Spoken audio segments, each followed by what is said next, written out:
Oh, j'adore. Je t'assure, moi, vraiment, cette Non, histoire, bravo, elle a hein. changé ma vie.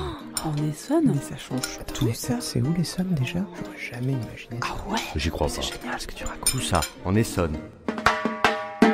Bonjour les amis et bienvenue à ce podcast qui vous aide à captiver votre auditoire avec assurance et élégance. Vous redoutez ces dîners où chacun balance des anecdotes dignes d'un docu National Geographic pendant que vous hésitez à parler de votre week-end chez Mamie Josette? Leurs histoires sentent l'aventure, la transe, la jungle. Et vous, votre exploit, c'est d'avoir gagné le dernier transat à la piscine municipale. Pas de panique, respirez un grand coup. Bienvenue dans Briller à tous vos dîners. Je m'appelle Harry et je suis coach en éloquence de salon. Avec mes techniques et les anecdotes croustillantes de Victoire, notre géotrouve-tout des histoires insolites, vous allez devenir la star incontestée de vos soirées. Aujourd'hui, c'est Juliette qui nous appelle à l'aide. Salut l'équipe, c'est Juliette de Palaiso. Ce soir j'ai un dîner avec mes potes de fac et leur grand truc c'est de balancer des histoires de dingue. Du festival chamanique en Amazonie au bain de minuit dans des lagons phosphorescents. C'est toujours celui qui fait le plus vibrer la table qui rafle la mise. Et moi, Corrèze, maison familiale comme chaque année, voilà. Alors Harry, Victoire, si vous aviez une masterclass pour moi, je prends.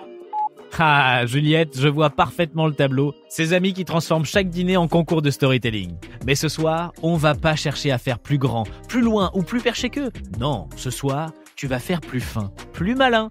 Grâce à une technique redoutable inspirée d'un très vieux sage, le récit en miroir de Confucius. Briller à tous vos dîners.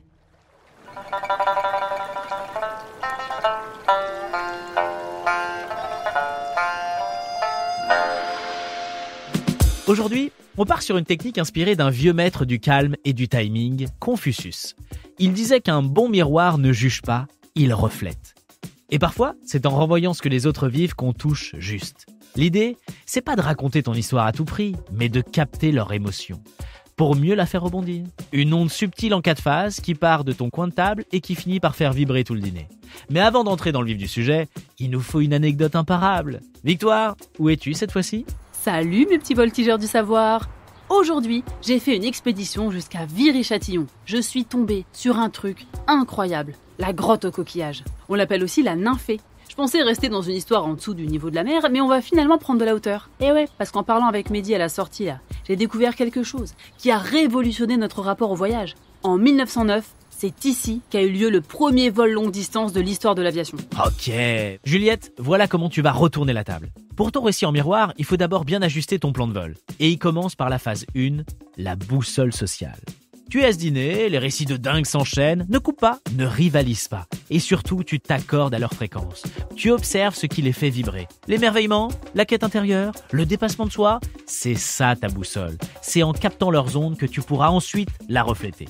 Et là, tu passes à la phase 2, le détour élégant. Grâce à ta boussole sociale, tu sais ce qui les touche. Le vertige de l'inconnu, la beauté de l'instant, l'impression d'être là où plus rien n'existe autour. Alors tu prends ça et tu le dis doucement.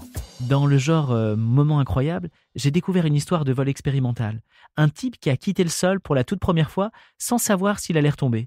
Et ça s'est passé juste à côté d'ici.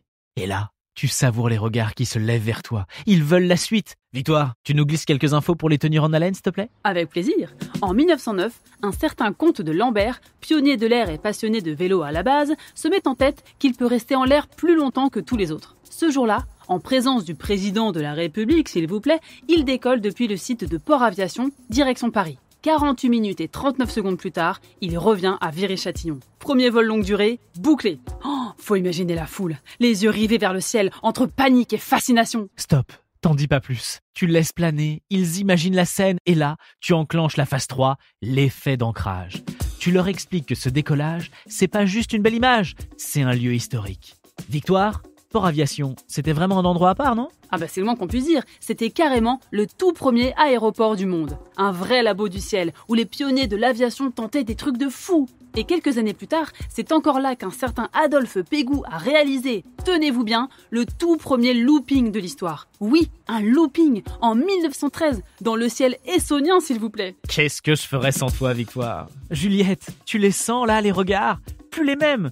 Et c'est là que tu passes à la phase 4, la glissade finale. Le moment où tu lâches un petit détail qui te touche, presque comme une confidence. Ce qui me fascine, c'est que le comte de Lambert, avant de voler, il faisait Paris-Brest-Paris à vélo. 1200 bornes. Le gars était déjà un peu perché. Et un jour, il s'est dit, pourquoi pas les airs ? Et bim, tu les as pas suivis dans leur délire, tu les as embarqués dans le tien. C'est exactement la force du récit en miroir. Sur ce, merci à Victoire pour nous avoir encore une fois déniché une pépite et on se retrouve très vite en Essonne pour un nouvel épisode de Briller à tous vos dîners. Et d'ici là, n'oubliez pas, même assis à une table dressée au fin fond des ténèbres, il y a toujours le moyen de briller.